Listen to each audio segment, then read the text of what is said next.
Hi everyone, we are from LPE Group 53 and today we are going to discuss a topic about cyberbullying. Before we start our discussion, let us introduce ourselves. My name is Irfan Hafizi bin Rahim and my metric number is 207933. Hello everyone, my name is Sarania and I'm from Chelvan and my metric number is 205521. Hi everyone, my name is Nurul Syafiqah binti Amizad and my metric number is 207877. Hi everyone, my name is Muhammad Zahid Aiman Rahmat and my metric number is 208164. Hello everyone, my name is Muhammad Noornazmi bin Abang Ruslli. My metric number is 207967. Okay, so the motion given for today is peers should play a more important role in tackling cyberbullying. Before we go deeper into our discussion, let me briefly define the meaning of cyberbullying. Cyberbullying or cyber harassment is a form of bullying typically by sending messages of an intimidating or threatening nature. So in my perspective, parents should play more important role in tackling cyberbullying rather than peers. This is because I strongly believe that good parenting helps to secure the children from becoming a cyberbully. However, poor parenting will definitely lead the children to be involved in cyberbullying. For example, if the children have been exposed to negativity from their parents, such as cursing words, since they were young, those outcomes will develop in children's behavior as they learn from their parents' bad action. Hence, they will use the cursing word they learn to harass people they hate on social media. Therefore, parents should portray good example for children to follow. In tackling cyberbullying, parents should teach them proper ways to use the internet and let them know the do's and don'ts when they are on their cyberspace. So they will not misuse the technology for making online abuse. They should aware the kids of the consequences they might receive if the internet is being misused, such as it could ruin their good reputation and the family as well. Besides, they should set the time limits and monitor their online usage from time to time. By keeping the computer in open space, such as the living room, will prevent them from behaving immorally. So, how about you, Sarania? Well, those were some good points there, Irfan. But actually, I feel that peers play a much more important role when it comes to cyberbullying. The victims usually are very scared to share about their bullying experience to their parents. This is because they are scared that their parents might pinpoint them again and tell them to ignore it rather than facing it. It takes up a lot of courage to actually tell your parents if you are a bully victim. However, when it comes to peers, the victims tend to share their incidents much more comfortably because peers are literally our best friend. Apart from that, they also tend to understand the victim or bully much more easily. They can also be the one to solve the problem among those two as well. As you are all aware of, this bullying incident happens because of psychological factors such as depression and stress. These symptoms will actually make the victims or bully um, to get affected worse.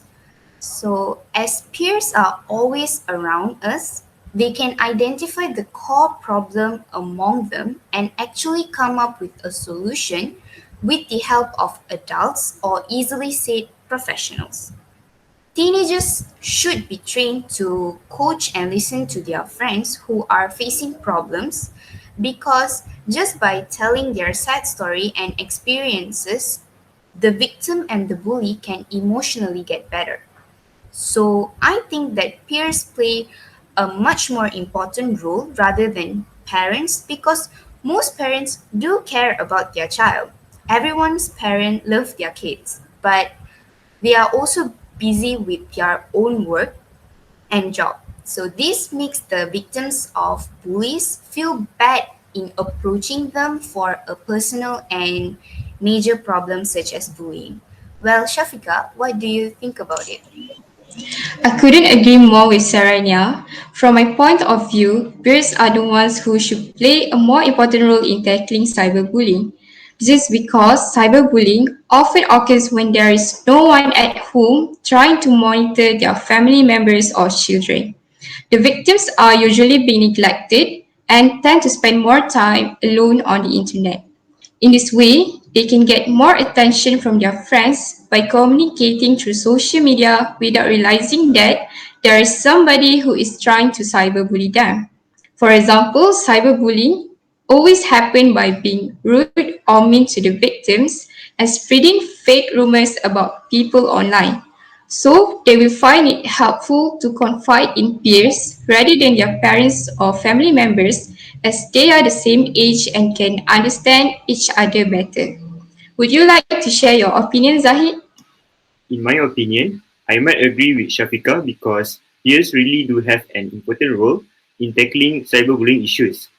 First of all, cyberbullying can be a result from peer pressure. Sometimes, growing teens within a clique will pressure other teens to participate in cyberbullying. Then, these other teens will feel an internal pressure to do things their peers are doing. Plus, they often fear if they do not go along with their clique and have a sense to be fitting in. Despite this, the one who can stop this cyberbullying also can come from peers. This is because usually the cyberbully victim is more comfortable to get help or emotional support from people of their age. For example, if we look at ourselves, we tend to express our feelings or share our problems with our trusted friend if we get bullied or have a bad day. The reason behind this is people of our age or peers are more easily involved in active listening, mediation, and befriending in order to address emotion of distress, anger, and fear. So this is why peer support can be one of the effective way to solve this cyberbullying issue. Furthermore, peers have better interpersonal skill and teamwork in promoting an open and accepting culture compared to people who are much older. Thus, solutions to tackle cyberbullying may arise naturally out of peer interaction rather than as a result of intervention by adults. So how about you, Nazmi? May you give your view on this? In my perspective, I truly believe that peers should play more important role in tackling cyberbullying. And to add more from Zahid's point that cyberbullying can be a result from peer pressure, I would like to tell you guys a story that happened in UK in 2008. In this case, cyberbullying took place between two friends, uh, between Andy and Ben. So Andy want to get revenge on his friend who had divulged some of Andy's personal secrets to other students. So Andy created a fictitious character named Callum on a platform, Bebo, and then he tricked Ben into forming a relationship with Callum over a number of months by exchanging email containing explicit sexual material. After that, Andy revealed the email between Ben and Callum to friends and teachers, and the outcome was that Ben felt so embarrassed that he could no longer face going to school.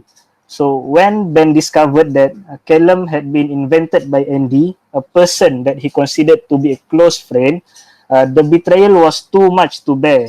He then tried to commit a suicide by overdosing on a cocktail of 30 paracetamol and 15 ibuprofen tablets. And fortunately, Ben was discovered in time to save his life. And the outcome for Ben was far more serious than Andy ever imagined it would be. And Andy said that he had no idea that Ben had tried to kill himself until other people tell him. And this case was widely publicized in the media, and Andy was fined and his computer was confiscated. And this story shows one of 100 cyberbullying cases that occur between peers. You have shared a very good example on cyberbullying issues, Nazmi. Next, I would like to highlight that peers might have a bigger chance to mitigate cyberbullying issues as there are some children who have already been trained in counseling skills since their primary or secondary school. So as a consequence, their friends will trust their peers more better to help them if they are getting cyberbullied online. The victims will tend to keep secret from their parents about them being cyberbullied as they don't have so much hopes that their parents can help them to cope with their problem. This is because nowadays parents or adults who lack technology knowledge as well as communication skills to talk with the youth. So they will not take this problem as a serious matter and tend to neglect their kids' problem. For instance, schools have already established a peers guidance club since a long time in which students play a big role to help their friends who are having problems either at home or school. Sorry to interrupt, but I also feel that there are many different kinds of cyberbullying. It is not always the same way that the bullies use. That is another reason why the victims tend to get much more scared of the bullies in the first place. Like, for example, there's cyberstalking, sending hateful comments persistently, or even sending threatening messages personally every single day. Well, cyberbullying can also happen in games. Nowadays, especially during this COVID-19 period of time, we can observe that many are becoming introverted lately, and one of their hobbies is actually playing video games. Mobile Legends, Dota, and PUBG are all famous games that include people from all around the world. These apps might not look like a platform of bullying, but actually it is. So, in short, peers understand this bullying platform much better than parents. Most elders only know social media bullying, which is why parents tend to make their child to not use social media accounts at all. However, what they cannot see is that some students tend to use this reason to actually bully them and saying that they are left out and so on. Peers know much better when it comes to handling different kinds of bully. Therefore, I feel that peers play a big role in helping the students to not get bullied and also to overcome bullying. That's a very clear explanation, Sarania. Cyberbullying indeed can be devastating for victims, and in fact, some bad reflection we might see, such as low self-esteem, academic failure, anxiety, depression, school or college avoidance, and even suicide.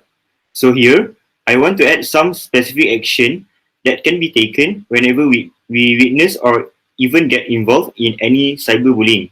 Firstly, we can save the evidence such as print copies of messages or screenshot of cyberbullying related. Then, if the bullies are minor in nature, we can just ignore, delete, or block them. But if we are facing some offensive profile targeting us on a social networking site, we must report it to the site host. Furthermore, if the bully is another student, we can share the evidence with school or college personnel. Then, if the bully is already known and the cyberbullying is continuing, we can contact the bully's parent and again share the evidence. Finally, if this issue gets worse, we can take the law enforcement by reporting the cyberbullying to the police. I'm sorry for interrupting, but I would also like to emphasize that peers also have a tendency to encourage kind and inclusive behavior to their friends. As a result, the victims or people who care about them will be influenced to speak against cyberbullying issues. This is because, as this issue often occurs among youth, it is easier to influence them as they spend more time with each other as opposed to their family members. Thus, they will have more time to discuss the issue with their peers and try to solve the problem together. After hearing all the explanation from each one of you, I need to admit that peers play more important roles in tackling cyberbullying compared to parents. Thank you, Irfan. So, in conclusion, majority of us agreed that peers should play a more important role in tackling cyberbullying. So, thank you, guys.